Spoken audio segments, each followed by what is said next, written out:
2020 não foi um ano fácil para ninguém e o cinema não ficou de fora disso. Mas existem algumas produções que valem a pena serem vistas e que podem ter passado batido por você. E hoje eu vou falar de algumas delas. Não sai daí!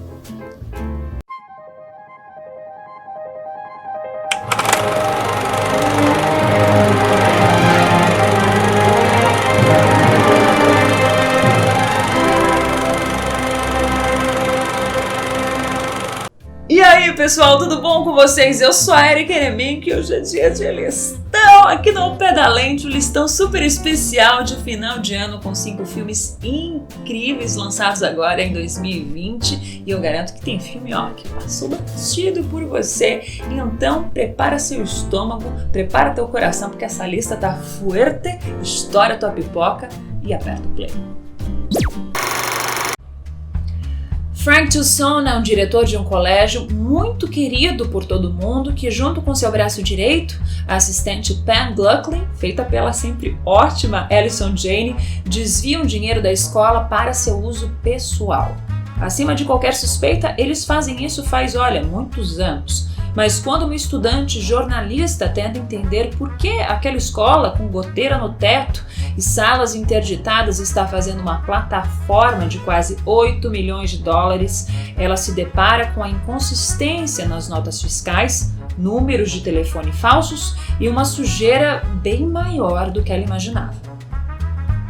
Má Educação é um filme original HBO baseado em fatos reais e roteirizado pelo Mike Makovsky, ex-aluno da escola. Makovsky acerta ao abordar o carisma do diretor da escola, feito pelo ator Hugh Jackman, e de longe o melhor desempenho da sua carreira. Makovsky acerta também ao abordar a real natureza da sexualidade desse personagem, que é, na verdade, casado por muitos anos com um homem e fazia todo mundo acreditar que ele era viúvo de uma mulher. Então o desvio desse dinheiro é para ele, entre outras coisas, manter essa mentira e também para satisfazer a sua vaidade. Ele faz inúmeros procedimentos no rosto para ficar mais bonito, compra ternos caríssimos e passagens de primeira classe.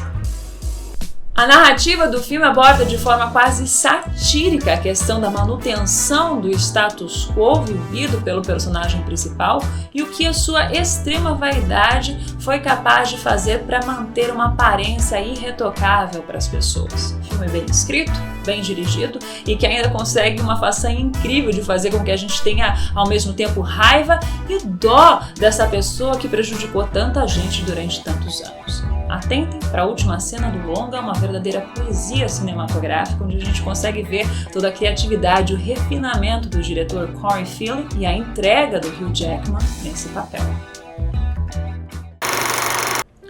Tomás é um jovem muito inteligente que não possui muitas posses e que tem uma queda pela Gabi, uma moça muito rica.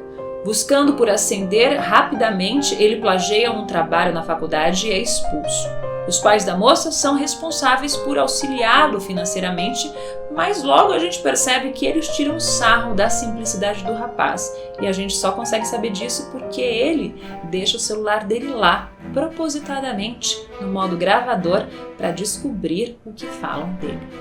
E isso é só a ponta do iceberg. Rede de Ódio é um filme difícil de ser descrito porque a noção que a gente tem do personagem principal escala tanto ao longo da trama que se torna quase que impossível da gente prever qual será o seu próximo passo. Inicialmente, a gente se compadece pelas situações que ele enfrenta, mas a gente logo percebe que ele possui uma natureza amarga, e não só amarga, mas obtusa, que não encontra limites para ele chegar onde ele quer. É um dos filmes mais chocantes do ano, sem sombra de dúvidas, e que aborda os tempos estranhos que a gente vive com as fake news, a manipulação das mídias sociais para deturpar a imagem de pessoas públicas, a polarização política e como a cultura do ódio ficou mais fácil de ser cultivada com tantas parafernálias tecnológicas ao nosso dispor. Esse filme polonês, de extrema relevância, deveria ser inclusive pauta de sala de aula, deveria ser amplamente discutido, porque essa é uma realidade que a gente já vive e que adoece cada vez mais a nossa sociedade.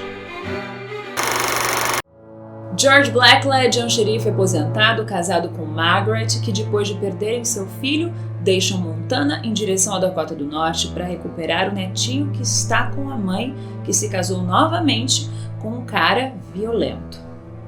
Let Him Go é um drama faroeste com pitadas de mistério, baseado num livro de mesmo nome do Larry Watson, escrito e dirigido pelo Thomas Bezucha. O filme possui uma narrativa mais lenta e demora mais ou menos uns 30 minutos para colocar todas as suas cartas na mesa, o que pode realmente desencorajar quem está assistindo, mas não se engane, porque depois a história engata, principalmente quando os Blackledge vão parar numa casa isolada, a casa dos Wee-Boy, que aparentemente é onde o seu neto se encontra. A partir daí, o perigo se instala, começando com um jantar oferecido pela Blanche, a matriarca da família Wee-Boy, uma mulher horrível que possui filhos violentos que não hesitariam em fazer o que quer que fosse com aquele casal que parou ali desavisado. A Leslie Manville rouba a cena, fazendo a Blanche, mas a Diane Lane não fica de fora como essa avó que está muito obstinada em recuperar a única parte que restou do seu filho falecido. Kevin Costner tá muito bem também, mas ele faz aquele tipo forte e silencioso que a gente costuma ver ele, e o filme fica cada vez mais tenso e violento até o seu desfecho. Um casal de refugiados, Royal e Ball, são alocados numa casa na Inglaterra pelo governo e mantidos lá numa espécie de condicional até estarem livres para ganharem a confiança do país e viverem suas vidas. Assombrados pela filha que morreu afogada na travessia para uma nova vida, o casal começa a ser atormentado por vários espíritos que vivem na casa.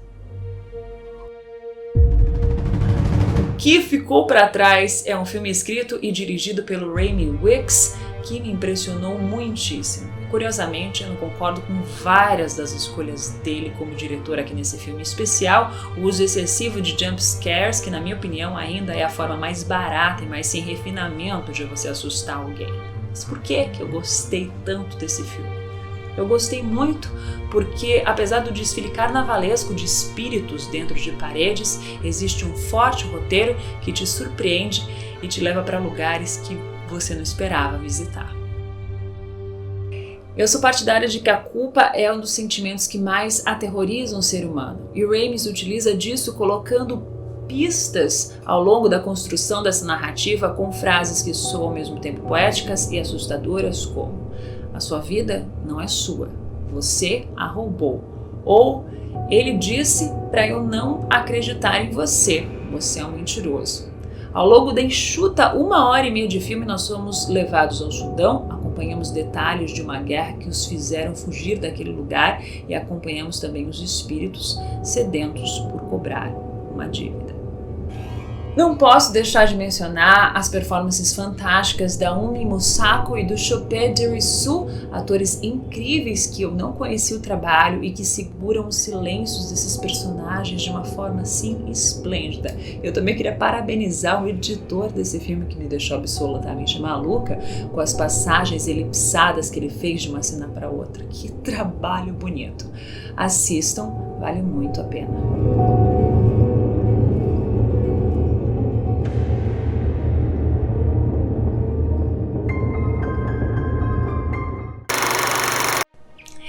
Eden é uma escrava em meados de 1860, um período marcado pela Guerra Civil Norte-Americana.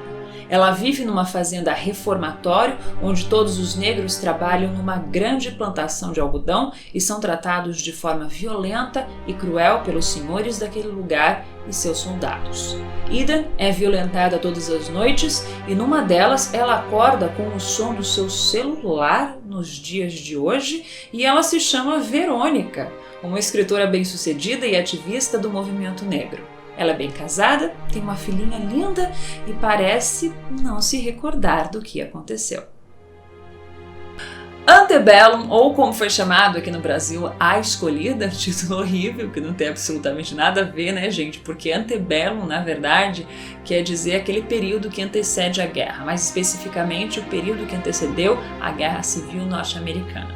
Esse é um filme de mistério com uma forte carga dramática que já impressiona nas cenas de abertura com um lindo plano sequência, com o cair do sol, mostrando como se fossem mosaicos as cenas da rotina daquela fazenda. Então a gente vê a grande plantação de algodão, nós vemos mulheres trabalhando no varal, soldados, nós vemos gente sendo machucada, gente sendo executada, enfim, em poucos minutos a dupla de cineastas Gerard Bush e Christopher Rains ambienta sua história, que demora uns bons 40 minutos para o salto quântico no futuro, onde eles começam a dar um nó na nossa cabeça. Eu fiquei bem confusa, garanto que vocês vão ficar também, porque não dá para você antecipar o tipo de resolução que eles propõem aqui. Mas o mais importante aqui não é a acrobacia passado, futuro, sonho e realidade. É a justaposição dessas eras tão distintas uma da outra, mas cujo problema de preconceito racial ainda persiste na nossa sociedade atual.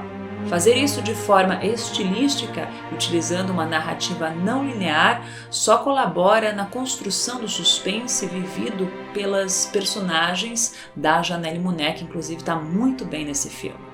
Aliás, o roteiro engenhoso foi escrito pelos dois diretores que se sustentam na frase do William Faulkner citada no filme: "O passado não está morto, ele nem é passado", querendo dizer que mesmo que uma coisa aconteceu há muito tempo atrás, ela ainda afeta e influencia o nosso presente e o nosso futuro. Definitivamente esse filme tem aquele discurso que é tipo um tapa na cara para finalizar lindamente esse nosso ano de 2020. É isso aí, pessoal, espero que vocês tenham curtido a lista de hoje, espero que ela preencha seus dias até a gente voltar a se ver em janeiro de 2021, que se Deus quiser vai ser um ano não só melhor para o cinema, mas melhor para todos nós. Como sempre, muito obrigada pela sua companhia, muito obrigada pelo seu carinho, boas festas para vocês, se cuidem, se protejam, usem máscara, usem álcool gel, para a gente estar aqui, olha, firmes e fortes no ano que vem e colados na lente. Fui!